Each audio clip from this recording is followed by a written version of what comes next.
Hello everyone. आज के session में हम लोग इस पैटर्न को डिस्प्ले करेंगे, इस पैटर्न को प्रिंट करेंगे, जहां पर अगर आप देखेंगे इस पैटर्न के अंदर हर एक वैल्यू नाउ यूनिक है। इन फर्स्ट रो में अगर आप देखेंगे यहाँ तो 1 2 3 4 5 प्रिंट है। सेकेंड रो में 6 7 8 9 10 प्रिंट है। 11 12 13 14 15 प्रिंट है। ओके, देन इसी तरह से वो 25 तक वैल्यूज को प्रिंट कर रहा है, बट हर रो में हर एक वैल्यू यूनिक है। हर रो में हर एक वैल्यू यहाँ पर यूनिक है। अब मैं यहाँ पर पहले एक फंक्शन बना देता हूँ, def pattern, okay, with name pattern, और इसके अंदर हम लोग प्रिंट करेंगे। नाउ अब यहाँ पर अगर आप देखेंगे मोस्ट ऑफ द केसेस में जो स्टूडेंट्स मिस्टेक करते हैं, स्टूडेंट्स क्या करते हैं कि यहाँ पे 1 से 6 तक प्रिंट करने के लिए, 1 से 26 तक प्रिंट करने के लिए इस रेंज के अंदर ही 26 वैल्यूज दे देते हैं। इस रेंज के अंदर ही 26 वैल्यूज दे देते हैं। सो यहाँ जैसे फॉर एग्जाम्पल मैंने डिफाइन किया फॉर आई इन 26 और मैं प्रिंट कर दूं आई, मैं प्रिंट कर दूं यहाँ पर आई। सो ये क्या करेगा, 1 से लेके 26 तक 25 तक वैल्यूज को प्रिंट कर देगा। पैटर्न इसे मैं कॉल कर लेता हूँ। If I am run this, यहाँ ये 1 से 25 तक वैल्यूज को प्रिंट कर देगा।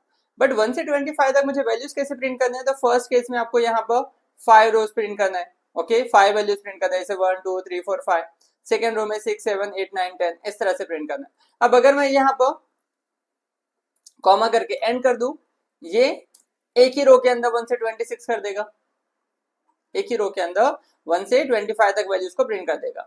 बट मुझे फर्स्ट रो में 1 से 25 चाहिए थे। इट मींस ये जो रेंज है इसके अंदर मुझे एक रो पर 5 ही वैल्यू प्रिंट होना चाहिए। इट मींस मेरा प्रिंट करने वाला जो लूप है वो यहाँ पर इसने 5 वैल्यू प्रिंट करके फिर से आपके पास में वैल्यू चेंज करना चाहिए नए रो पर आके, न्यू रो पर आके। इट मींस 6 से स्टार्ट करना चाहिए। सो इस सिनेरियो में हम लोग क्या करते हैं, एक स्ट्रक्चर बना देते हैं जहां मैं डिफाइन कर देता हूँ फॉर आई इन रेंज या फॉर जे इन रेंज, जो आउटर लूप है आपके पास में, जे इन रेंज 1 to 6, ओके, और फॉर आई इन रेंज इसे भी मैं कर देता हूँ 1 to 6। नाउ अब जब भी आप आई प्रिंट करेंगे, जब भी आप आई और या जे प्रिंट करेंगे, ये सिमिलर वैल्यू प्रिंट करेगा। ये देखिए, ये जो स्ट्रक्चर है अभी तक हमने देखा है अपने प्रीवियस पैटर्न अगर आप देखें, तो ये एक बेसिक स्ट्रक्चर है। अब अगर मैं इसे आई को प्रिंट करता हूँ, ये क्या करेगा, 1 2 3 4 5 प्रिंट करेगा, 1 2 3 4 5 प्रिंट करेगा। अगर मैं यहाँ पर जे को प्रिंट कर दूं, ये 1 1 2 2 3 3 4 4 5 5 प्रिंट करेगा। सो यहाँ पर ये हर एक वैल्यू रिपीटेडली प्रिंट कर रहा है, बिकॉज जब तक आई रिपीट होता है जे का वैल्यू सेम है। या अगर आपने यहाँ पर आई डिफाइन कर दिया तो आपके पास प्रिंट हो जाएगा 1 2 3 4 5, बिकॉज ये 5 बार सेम वैल्यू को बार बार रिपीट करेगा, 1 से लेके 5 तक, 1 से लेके 5 तक, 1 से लेके 5 तक, बिकॉज आउटर लूप जो है वो 5 बार रिपीट हो रहा है। सो इट मींस यहाँ पर आई और जे में से कोई भी वैल्यू प्रिंट नहीं होगी। सो फिर हम इस सिनेरियो में इस आउटपुट को लेकर आने के लिए क्या करेंगे, सो यहाँ पर एक नया वेरिएबल डिफाइन कर देंगे x इक्वल टू 1, ओके, और इस वेरिएबल को मैं यहाँ डिस्प्ले कर देता हूँ। इस वेरिएबल को मैं यहाँ डिस्प्ले कर देता हूँ। अब नाउ ये 1 1 1 प्रिंट करके 25 टाइम्स देगा, 1 1 1 प्रिंट करके 25 देगा। बट फर्स्ट वैल्यू 1 1 प्रिंट होने के बाद में नेक्स्ट वैल्यू आ जाना चाहिए 2, देन फिर से आ जाना चाहिए 3। सो ये 1 2 3 4 5 फिर से वैल्यू 1 नहीं हो रही है, फिर से वैल्यू 1 नहीं हो रही है, तो मैं इसे यहाँ पे इंक्रीज कर देता हूँ, x equal to x plus 1। ये आपका आउटपुट आ जाएगा। ओके, इसे मैं जो मैंने एक स्पेस दिया है उसकी जगह पे मैं 1 टैब दे देता हूँ। ये देखिए 1 2 3 4 5 6 7 8 9 10 11 12 13 14 15 16 17 18 19 20। सो यहाँ आपका आउटर या इनर लूप जो है, आउटर लूप 5 रोज पर जाने के लिए यूज हो रहा है। आउटर लूप 5 रोज पर जाने के लिए यूज हो रहा है। इनर लूप 5 वैल्यू को प्रिंट करने के लिए यूज हो रहा है। इनर लूप 5 वैल्यू को प्रिंट करने के लिए यूज हो रहा है। बट इसका कोई और सिनेरियो नहीं है। अगर आप यहाँ पर डिफाइन कर देंगे कि मैं एबीसीडी प्रिंट कर दूं, तो 5 बार इटरेबल हो तो 5 रो पर चले जाएगा। तो मैं यहाँ अगर एबीसी लिख दूं, एबीसीडी, यहाँ अगर एबीसीडी लिख दूं तो भी ये प्रोग्राम रन हो जाएगा। ये देखिए सेम आउटपुट। ओके, अगर हम लोग यहाँ पे लिस्ट में वैल्यू डिफाइन कर दे इस तरह से 1 2 3 44 55, यहां भी अगर मैं लिस्ट में सेम वैल्यू पास कर दूं या कोई और वैल्यू पास कर दूं तो भी आपके पास में ये आउटपुट आ जाएगा। बिकॉज आपके पास जो लूप है, जो लूप हमने डिफाइन किया है, इसका मतलब क्या है कि यहाँ पर 5 बार इसने इटरेट करना चाहिए, और इनर का भी मतलब है 5 बार इटरेट करना चाहिए। बट वो प्रिंट होने वाला है एक्स के बेस पर ही। अगर एक्स का वैल्यू आपने 1 सेट किया और उसे इंक्रीज कर रहे हैं 25 टाइम्स, उसे इंक्रीज कर रहे हैं 25 टाइम्स, तो सेम प्रिंट करते जाएगा 1 2 3 4 5, देन उसके बाद का नेक्स्ट वैल्यू सेम 25 तक। सिर्फ आपने स्ट्रक्चर बना के रखा है कि एक रो में 5 वैल्यू प्रिंट होना चाहिए और इस तरह से 5 रो पर जाना चाहिए। सो जो आई है आपका, जो फॉर आई है हम लोगों ने लिखा है, इनर लूप जो है वो 5 वैल्यू को प्रिंट करने के लिए यूज किया जा रहा है, और जो आउटर लूप है आपका वो 5 रो पर अलग अलग जाने के लिए यूज किया जा रहा है। ओके, सो ये सेम पैटर्न को हम लोग मल्टीपल वे में भी डिफाइन कर सकते हैं, चाहे आप यहाँ पर रेंज यूज करिए, चाहे आप यहाँ पर एबीसीडी यूज करिए, चाहे आप यहाँ पे लिस्ट यूज करिए, कोई भी इटरेबल ऑब्जेक्ट यूज करिए जो 5 बार रिपीट हो सकता है, 5 वैल्यू को एक्सेस कर सकता है, 5 बार उस लूप में से फॉर लूप जो है 5 वैल्यू को एक्सेस कर सकता है। अब वहां डिस्प्ले करने का काम हम जो करेंगे वो हो जाएगा। इसे अगर मुझे वन मोर वे से यूज करना है तो मैं यहाँ पर रेंज डिफाइन करता हूँ। ओके, पहले मैं इसे इस लिस्ट की जगह पे रेंज यूज कर लेता हूँ, बिकॉज अगर आप देखेंगे हम लोग मोस्ट ऑफ द सिनेरियो में 5 बार अगर रिपीट करना है तो उसके लिए रेंज ही यूज करते हैं। सो 1 to 6। ओके, सेम यहाँ भी हम लोग डिफाइन कर देंगे range 1 to 6। Okay, range 1 to 6, 1 to 6 यहाँ पे डिफाइन करेंगे। Now this is your first way. अब अगर मैं यहाँ पर एक ही लूप डिफाइन करता हूँ, अगर मैं यहाँ पर एक ही लूप डिफाइन करता हूं और वो एक ही लूप से मुझे इस प्रोग्राम्स को सॉल्व करना है,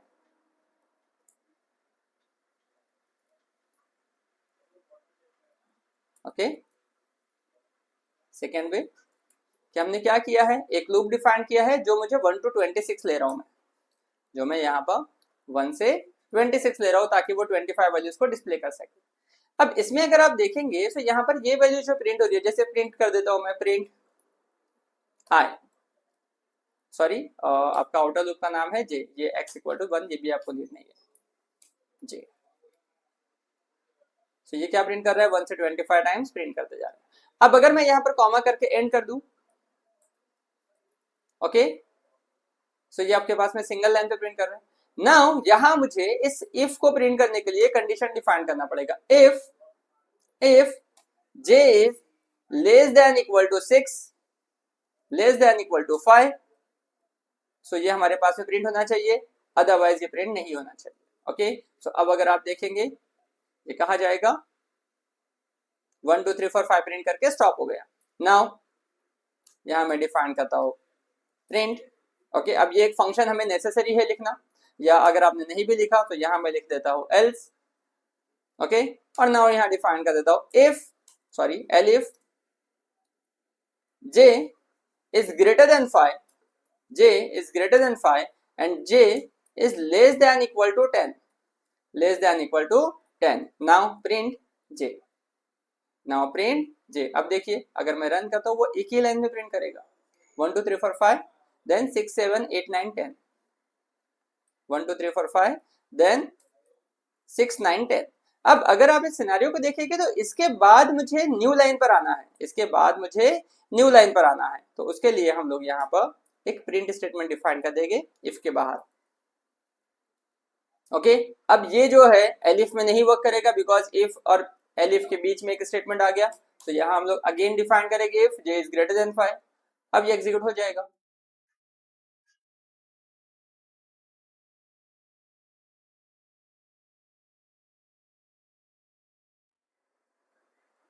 wait,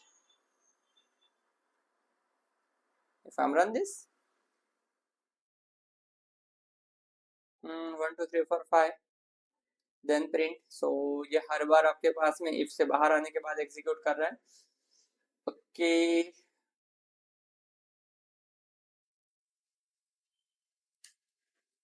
if j equal to 5 तो ही ये प्रिंट करना है। नाउ रन, ये देखिए 1 2 3 4 5 6 7 8 9 10। ओके, अब अगर हमें सेम कंसेप्ट आपके पास करना है फॉर 15 के लिए, तो यहां मैं डिफाइन कर देता हूं j इक्वल्स टू अगर 10 है, ओके, जो एक ही बार होने वाला है, तो एक ही बार ये प्रिंट होगा, सॉरी दिस वन। ओके, और यहां हम लोग पास कर देंगे if j is greater than 6 and less than equals to 15, less than equal to 15। Now same statement हम लोग प्रिंट कर देते हैं तो ये एग्जीक्यूट हो जाएगा।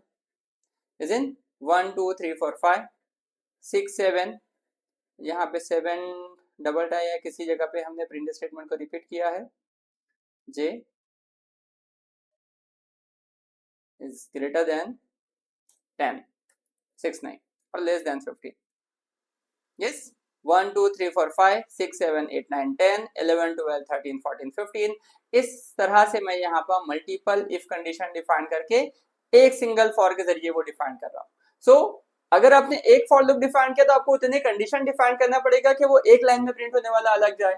देन आपको न्यू लाइन पे अलग जाने के लिए डिफाइन करना पड़ेगा एक स्टेटमेंट। देन आपको फिर से सेम लाइन पे आपको डिफाइन करने के लिए अलग जाना पड़ेगा। सो इस तरह से आप यहाँ पर with the help of single for loop वो कर सकते हैं, with the help of single for loop वो कर सकते हैं। इससे बेहतर ये है कि आप यहाँ पर एक आउटर लूप लगाए जो 1 से 6 टाइम्स 1 से 5 टाइम्स जाए, ओके, जिसमें आपको हर रो पर जाने के लिए एक आपने प्रिंट स्टेटमेंट डिफाइन किया है और इनरली आपको प्रिंट करने के लिए हमने सिर्फ एक वेरिएबल डिफाइन किया जिसे प्लस प्लस करते गए। Okay, so this are the ways जिसके जरिए इस प्रोग्राम्स को सॉल्व किया जा सकता है। इसके अलावा भी कोई और न्यू टेक्निक यूज कर सकता है इस प्रोग्राम्स को सॉल्व करने के लिए।